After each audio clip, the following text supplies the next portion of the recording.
তরণী রে তরণী রে। এই জগতে কোনো পিতা কোনো মাতা পারে? আপনারা পারবেন নিজের ছেলের মৃত্যুর জন্য, নিজের পুত্রের মৃত্যুর জন্য নিজে দায়ী হতে পারবেন? এতক্ষণ সহ্য করে সমস্ত কিছু মুখ বুঝে সমস্ত যন্ত্রণা বুকে চেপে রেখে বিভীষণ রামচন্দ্রের হাতে বৈষ্ণব মান দিয়েছে তরণীকে নিধন করতে দেওয়ার জন্য।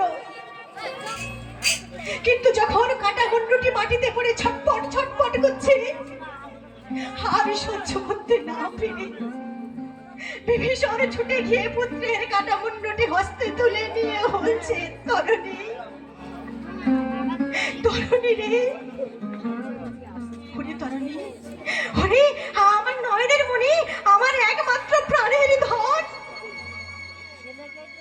আমি যে আজ তোকে হারিয়ে ফেলেছি। এই বলে যখন কাটা মুন্ডুটিকে নিয়ে বুকের মধ্যে জড়াইয়ে ধরে কাঁদছে, পাশে ছিল রামচন্দ্র। বিভীষণকে বলছে, বিভীষণ বিভীষণ, তুমি এমন করে কাঁদছো কেন? তুমি এমন করে ওই কাটা মুন্ডুটিকে বুকে তুলে নিয়ে কাঁদছো কেন বিভীষণ? তুমি যে বললে তুমি ওকে চেনো না, তুমি তো বলেছিলে ও রাক্ষস, তুমি ওকে চেনো না, তাহলে